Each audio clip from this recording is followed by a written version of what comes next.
اعوذ باللہ من الشیطان الرجیم بسم اللہ الرحمن الرحیم۔ صحیح مسلمان کیسے بنے؟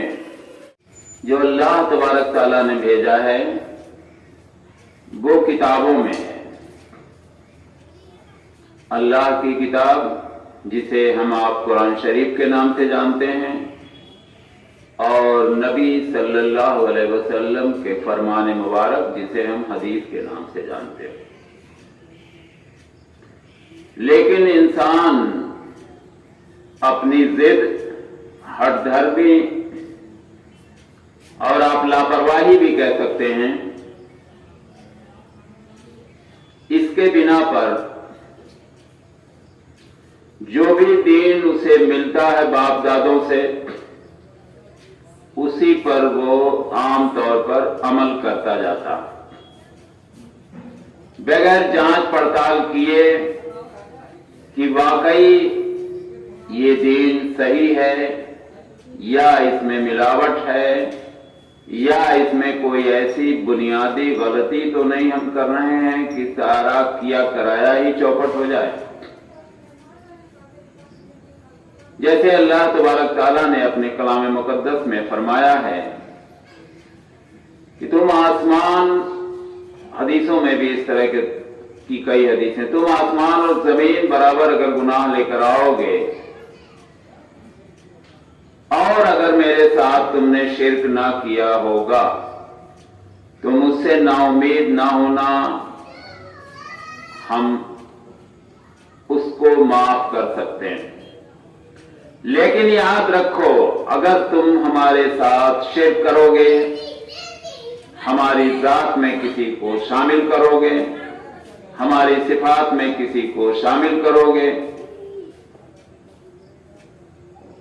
اور بھی کسی سے اس طرح کی امیدیں رکھو گے جیسے ہم سے رکھنی چاہیے، اور بھی کسی سے ڈرو گے جس طرح سے ہم سے ڈرنا چاہیے، اور بھی کسی سے امید لگاؤ گے جیسی امید ہم سے لگانی چاہیے، تو یاد رکھو یہ ساری چیزیں شرک ہے، اور شرک کو اگر مرنے سے پہلے تم نے توبہ نہیں کیا تو تمہاری اور بھی ساری باتیں ضائع اور برباد ہو جائیں گی۔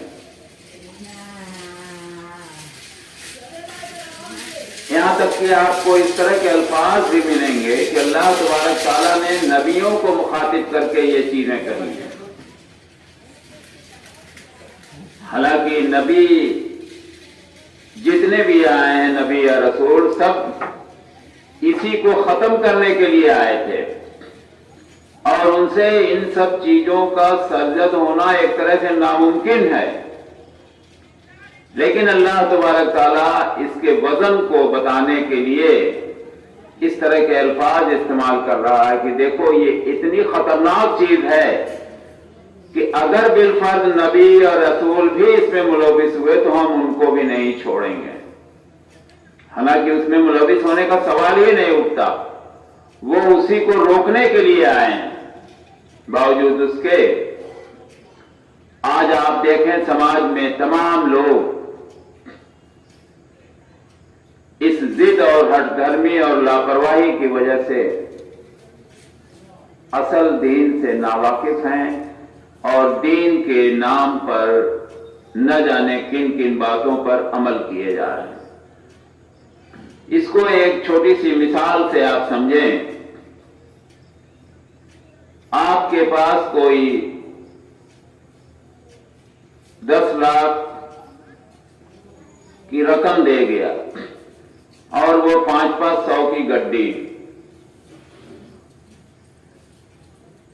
اور پھر جب آپ نے اسے چیک کرایا تو پتا چلا کہ یہ تو نقلی نوٹ ہے۔ اب نقلی نوٹ سننے کے بعد آپ کس طرح سے بے چین ہوں گے، آپ اپنے دل سے سوال کر کے پوچھئے۔ اب آپ اس چکر میں پریشان ہوں گے کہ واقعی یہ اصلی ہے کہ نقلی ہے۔ جب تک کہ کنفرم نہیں کر لیں گے، یہاں تک کہ ضرورت اگر پیش آئی تو آپ بینک میں بھی جانے کے لیے تیار ہو جائیں گے کہ ہم وہاں سے کنفرم کر لیں کہ واقعی یہ نوٹ اصلی ہے یا نقلی۔ اور جب تک آپ کنفرم نہیں ہو لیں گے تب تک آپ پریشان رہیں گے. یہ دنیا کا معاملہ ہے، جبکہ دین کے آخرت کے مقابلے دنیا کی کوئی اہمیت نہیں. یہ کئی بار بتایا جا چکا. اور آخرت کے نوٹ کو ہم اصلی سمجھ کر جمع کیے جا رہے ہیں، یہ سمجھ کر کہ یہ تو 100% اصلی ہے. اب سوچئے کہ اگر حساب کتاب کے دن یہ نوٹ سارے نقلی ثابت ہوئے تو پھر ہم کسے کوسیں گے سوائے اپنی جان کے.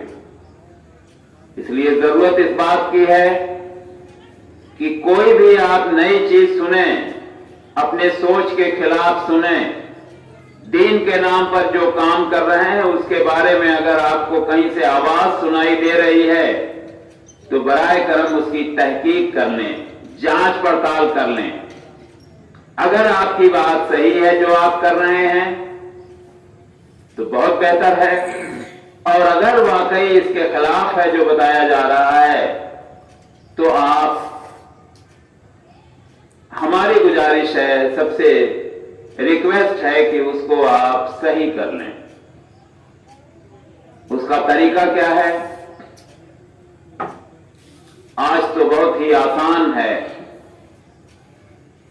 آپ چاہیں تو موبائل سے سرچ کر کے اپنی جتنی بھی دینی پریشانیاں ہیں، جتنے بھی سوالات آپ کے سامنے اٹھتے ہیں یا اٹھائے جاتے ہیں کسی کے ذریعے، جیسے مان لیجئے ہم ہی کچھ بتاتے ہیں آپ کو ٹوٹے پھوٹے الفاظ میں، اس کی کنفرمیشن آپ چاہیں تو موبائل سے آسانی سے کر سکتے ہیں. آپ یوٹیوب کھولیے، سرچ کیجئے یہ شرک کیا ہے، توحید کیا ہے، بدعت کیا ہے. جب 2-4 بار اس کو سنیں گے، سمجھنے کی کوشش کریں گے، یقیناً آپ صحیح مسلمان بن جائیں گے. اور جو نقلی نوٹ کا ذخیرہ ہمارے پاس جمع ہو رہا ہے حشر کے میدان کے لیے، اس سے چھٹکارا مل جائے گا. السلام علیکم ورحمۃ اللہ.